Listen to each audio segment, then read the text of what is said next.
Bayangin gini bro, sebuah persimpangan jalan gede, rame, panas terik siang hari. Ribuan orang duduk di aspal, gak bawa senjata, gak bawa kekerasan, cuma bawa suara hati.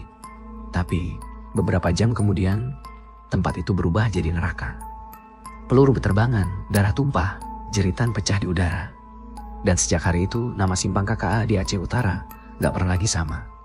Mau tahu gimana kronologinya? Santai, gue ceritain pelan-pelan. Kita balik ke tahun 99. Indonesia baru aja ganti babak.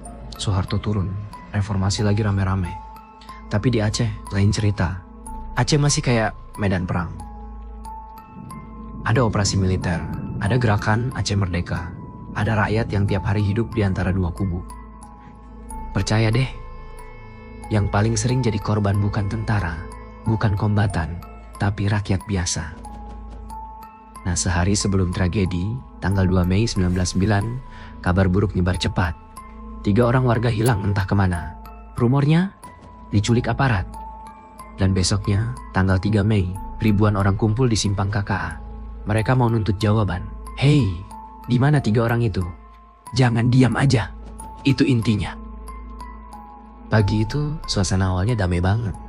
Orang-orang duduk di jalan. Ada yang angkat spanduk. Ada yang bawa pengeras suara buat orasi. Bahkan ada yang doa bareng. Anak-anak ikut, ibu-ibu juga ada. Kayak mau acara besar tapi vibes-nya damai. Gak ada yang bawa senjata.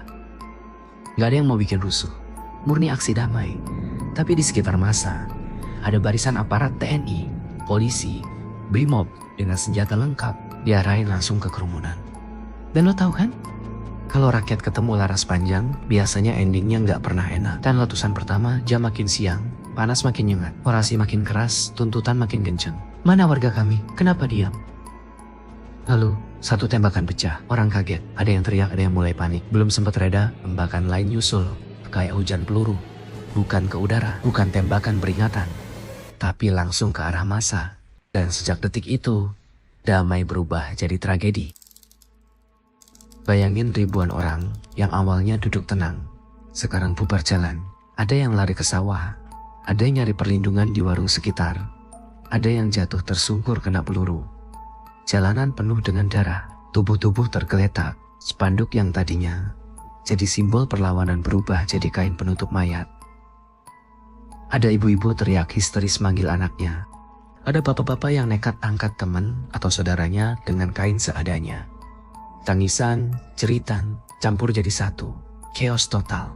Saksi mata bilang, suasananya kayak neraka di siang bolong. Berapa korban? Catatan resmi aja bilang puluhan orang tewas di tempat. Ratusan luka-luka. Dan ada juga yang hilang, gak pernah pulang sampai hari ini. Banyak korban itu anak muda. Bahkan ada remaja yang masih belasan tahun. Gak sedikit juga ibu rumah tangga yang kena. Rakyat biasa. Orang-orang tak bersenjata. Nyawa melayang. Cuma karena mereka berani nanya, mana warga kami yang hilang? Tragedi simpang KKA bikin Aceh makin panas bro. Kabar itu nyebar cepat banget. Orang Aceh jadi makin yakin, nyawa mereka gak ada harganya di mata negara. Sementara di Jakarta, Indonesia lagi sibuk reformasi, ngomongin demokrasi, pemilu, kebebasan. Tapi di Aceh, peluru masih jadi jawaban. Makanya setelah tragedi ini, dukungan ke gerakan Aceh Merdeka justru makin gede. Karena rakyat merasa, kalau ngomong baik-baik aja ditembak, ya udah, buat apa lagi percaya? Sejak hari itu, simpang KKA nggak pernah sama lagi. Bukan cuma simpang jalan biasa, tapi saksi bisu darah rakyat yang tumpah. Setiap kali nama simpang KKA disebut, orang Aceh langsung ingat. Tumpukan tubuh, darah di aspal, dan jeritan keluarga yang kehilangan. Itu bukan cuma tragedi, tapi simbol luka. Simbol bahwa negara pernah gagal melindungi rakyatnya. Tragedi ini sempat diangkat sama organisasi HAM, baik lokal maupun internasional. Banyak yang minta biar kasusnya dibawa ke pengadilan HAM berat. Tapi lo tahu sendiri kan, sampai bertahun-tahun prosesnya kayak jalan di tempat. Gak ada pejabat yang benar-benar dihukum. Gak ada aparat yang serius, dimintai pertanggungjawaban. Yang tersisa cuma trauma dan penantian panjang keluarga korban yang gak pernah dapat jawaban.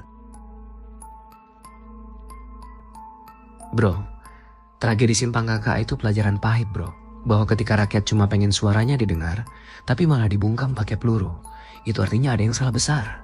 Udah lebih dari 20 tahun berlalu. Jalan di Simpang KKA sekarang rame lagi. Mobil lalu lalang, pedagang balik jualan. Sekilas kayak normal.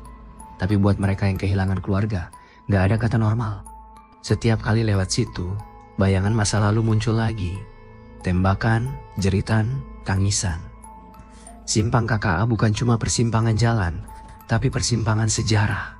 Dan sampai hari ini, keadilan buat korban masih jadi tanda tanya besar. Jadi guys, itulah cerita kelam dari Aceh. 3 Mei 1999. Sebuah hari ketika damai berubah jadi darah. Sebuah tragedi yang bikin kita sadar. Demokrasi tanpa kemanusiaan itu cuma ilusi. Ingat, sejarah itu bukan sekadar masa lalu, tapi juga pengingat. Biar hal kayak gini gak pernah kejadian lagi.